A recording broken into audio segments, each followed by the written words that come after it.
তো আমি কিন্তু বটি নিয়ে বসে পড়লাম আনারস কাটার জন্য। আর আমি কিন্তু বটি দিয়ে খুব ভালো কাটাকাটি করতে পারি। তো আমরা কিন্তু চাচাকে ঝালমুড়ির অর্ডার দিয়ে ফেললাম। চাচা মুড়ি বানাইতেছে। তো এই জানি না এই আইসক্রিমটা কে কে খেয়েছেন, তবে এই আইসক্রিমটা কিন্তু দামের হিসাবে অনেকটাই মজা।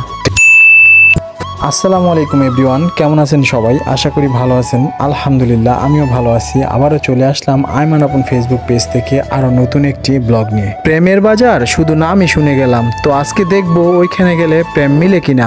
আমার জন্য কিন্তু না, ছোট ভাই শান্তর জন্য। তো আমরা কিন্তু এই মুহূর্তে আছি দৌলতপুর ঈদগাহ ও মাদ্রাসার সামনে। এই মাদ্রাসাটার এই ভবনটা কিন্তু নতুন হয়েছে। নতুন ভবন মানেই কিন্তু নতুন শিক্ষার শুরু। এই মাদ্রাসাটা কিন্তু 1972 সালে স্থাপিত হয়েছিল।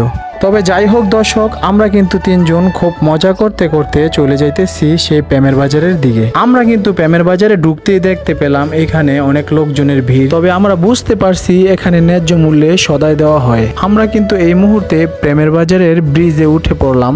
তবে আরেকটা কথা বলে রাখি, সকালবেলা কিন্তু প্রেমের বাজার ততটা জমে না আমাদের বাংলা বাজারের মতো। আমরা কিন্তু প্রেমের বাজার ক্রস করে সামনের দিকে যাচ্ছি, কারণ আমরা সন্মানদি বাজার যাব প্রথম। তারপর আমরা যে কাজের জন্য বের হয়েছি সেই কাজ শেষ করে কিন্তু আবার প্রেমের বাজার চলে আসব।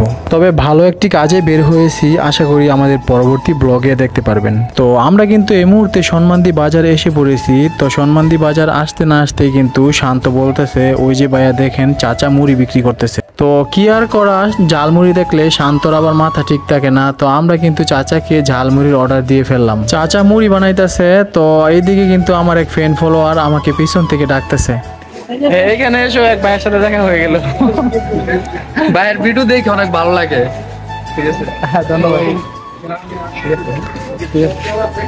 যাই হোক, তখনই মনটা ভরে যায় যখন দূরে কোথাও গিয়ে আমার ফ্রেন্ড ফলোয়ারের সাথে দেখা হয়ে যায়। এইদিকে শান্ত কিন্তু বলতেছে যে ভাই কোনো একদিন কিন্তু আমাদের পুরো বাংলাদেশের মানুষ চিনবে। তো চাচার মুড়ি খেয়ে কিন্তু শান্ত একেবারেই ঝালে অস্থির হয়ে গিয়েছে।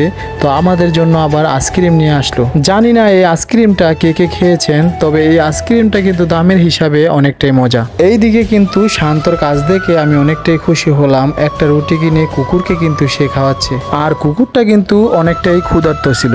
যাই হোক, এখানে একটি ভালো কাজের উদ্দেশ্যে আসা। আমাদের কাজটা কিন্তু প্রায় শেষ। অবশ্যই অন্য একটি ব্লগে দেখতে পারবেন আমরা কি কারণে এখানে এসেছিলাম। এখন কিন্তু আছি আমরা মসুরাকান্দা সরকারি প্রাথমিক বিদ্যালয়ের সামনে। এই স্কুলটা কিন্তু আমরা অনেক ছোট কাল থেকে এখানে দেখতেছি, কিন্তু এখনো আগের মতোই রয়ে গেল। তবে যাই হোক দর্শক, এখন কিন্তু আমরা প্রেমের টানে প্রেমের বাজারে এসে পড়লাম আবার। তো গাড়িটা পার্কিং করে কিন্তু আমরা দেখতে পেলাম এক মামা সামনে আনারস বিক্রি করতেছে। আমি কিন্তু বাসার জন্য কিনতে চাইতেছি। তো এখন শান্ত বলতেছে যে ভাইয়া আগে খেয়ে দেখেন একটা কেটে মিষ্টি কিনা। তো যেই কথা সেই কাজ, আমরা কিন্তু একটা আনারস কিনে নিয়ে গেলাম আমার এক পরিচিত দোকানে। তো আমি কিন্তু বটি নিয়ে বসে পড়লাম আনারস কাটার জন্য। আর আমি কিন্তু বটি দিয়ে খুব ভালো কাটাকাটি করতে পারি। তো কাটার পর আনারসটা ধুয়ে কিন্তু আমরা 4টা ভাগ করে ফেললাম।